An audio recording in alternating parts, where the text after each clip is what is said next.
Vitamin K deficiency hastens death among elderly. In this video, you will discover how vitamin K deficiency kills elderly people faster, and in a moment too, we shall reveal what vitamin K does to vitamin D. Want to transform your health for free? Simple, just subscribe and click the bell icon to get notification of all our new videos upon release. Vitamin K is a fat-soluble vitamin that can be found in some foods. The body uses it for certain functions, such as those required for bone metabolism, blood clotting, and a variety of other cellular functions. Your body has a limited ability to store vitamin K, so it must be absorbed from your food or a supplement on a daily basis.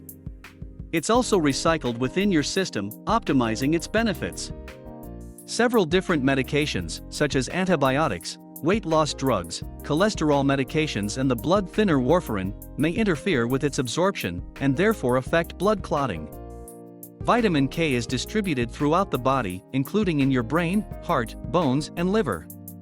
Since it's broken down and excreted quickly, it rarely reaches toxic levels, in a way that happens with other fat-soluble vitamins.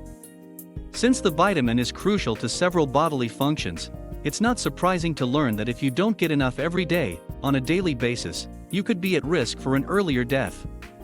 Vitamin K lowers risk of death in older adults.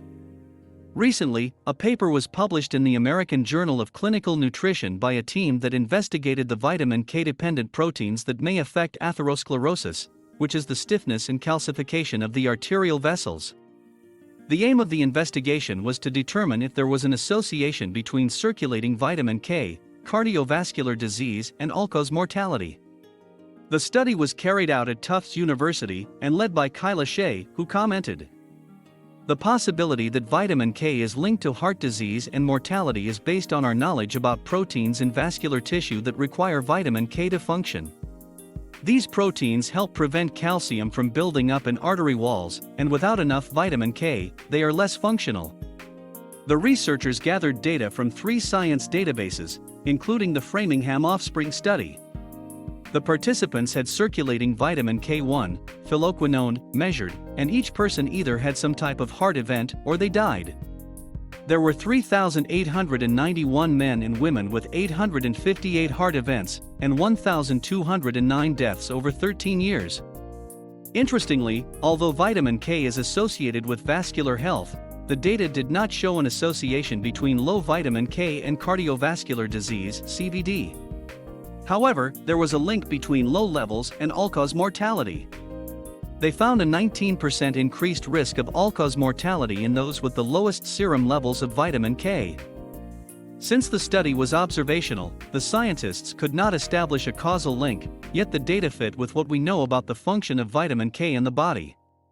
1/3 of the participants in the study were not white, which allowed the researchers to theorize that the association is multi-ethnic.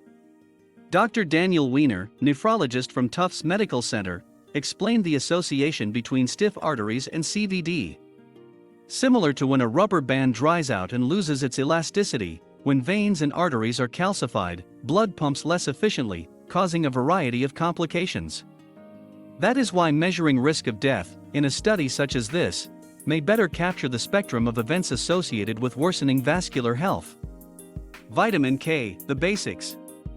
There are 2 basic types of vitamin K. Vitamin K1 is found in green leafy vegetables and works through the liver to help maintain a healthy clotting system. This is the type researchers measured in the study. Vitamin K1 also helps reduce calcification in the blood vessels and assists your bones in retaining calcium.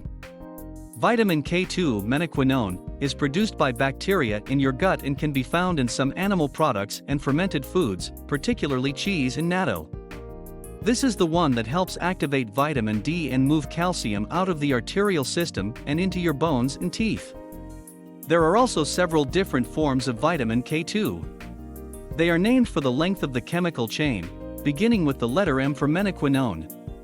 The 2 most important types are found in animal products and fermented foods. Most Western diets are deficient in both forms of vitamin K2.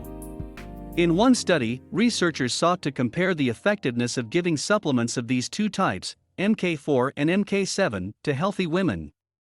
They demonstrated that a nutritional dose of MK7 is well absorbed in humans, and significantly increases serum MK7 levels, whereas MK4 had no effect on serum MK4 levels. More benefits of vitamin K. Vitamin K is integral to the body's ability to coagulate, or clot, blood. These clotting factors are involved in a cascade of events that stop bleeding and are produced in the liver. Therefore, individuals with severe liver disease can have difficulty with vitamin K-dependent clotting and are at an increased risk for hemorrhage. As discussed previously, vitamin K is also integral to moving calcium out of the arterial system and to preventing soft tissue calcification. This function is central to preventing osteoporosis and maintaining strong bone health. Another benefit is a vitamin K-dependent protein, growth arrest-specific gene 6 protein, GAS6, which was identified in 1993 and is found in the heart, kidneys, lungs and cartilage. It contributes to many cellular functions that may play a role in protecting an aging nervous system, and it appears to regulate vascular homeostasis. Separate studies using vitamin K2 on cancer cells in the lab have demonstrated an apoptotic effect. In one study, researchers found vitamin K2-induced apoptosis in bladder cancer cells, and in another, against triple-negative breast cancer. Vitamin K2 and magnesium optimize vitamin D supplementation. The evidence that your serum vitamin D level is protective against COVID-19 and reduces the severity of the disease continues to grow. While your body produces vitamin D from the reaction to sunlight, many don't get enough sun to raise their vitamin D levels above 30 nanograms per milliliter. To reach this minimal goal, you may need a supplement. Yet, taking vitamin D3 supplements without magnesium and vitamin K2 may offer little effective protection and could increase your risk of atherosclerosis. Before you can determine how much supplementation is needed, you'll want to test your current level. You can do this using a home kit through Grassroots Health. The kit is delivered to your home where you use a finger stick and send the kit back to the lab. Only you get the results of the test, which you can then input into the Grassroots Health calculator to determine the amount of supplement you'll need to achieve your desired result. Vitamin D is important in the absorption and utilization of vitamin K2. In fact, a vitamin K deficiency may contribute to symptoms of vitamin D toxicity. In my interview with Dr. Kate Rayon-Bluey, natural health physician and author of Vitamin K2 and the Calcium Paradox, she talked about this challenge. We don't see symptoms of D toxicity very often, but when we do, those symptoms are inappropriate calcification. That's a symptom of D toxicity, and that is actually a lack of vitamin K2 that will cause that. K2 protects you against the toxicity quite simply. Added to this, I've written about the importance of vitamin K2 when you're taking supplemental vitamin D3 to avoid excessive calcification in your arteries. Magnesium is also a crucial part of raising your vitamin D level, as it is necessary for the activation of the vitamin. Without sufficient amounts, your body can't properly use the vitamin you're taking. Mohammad Razak is a professor of pathology at Lake Erie College of Osteopathic Medicine in Pennsylvania. He notes that without magnesium, vitamin D supplements may not be useful. To lower the risk of vitamin D deficiency, it's necessary to have optimal amounts of magnesium. According to one scientific review, as many as 50% of Americans who are taking vitamin D supplementation may not benefit, as it's stored in the inactive form without sufficient levels of magnesium. The relationship is a two-way street. While vitamin D improves the absorption of magnesium, large doses of vitamin D may deplete magnesium. This is because large doses of vitamin D will require large doses of magnesium to convert it to the active form.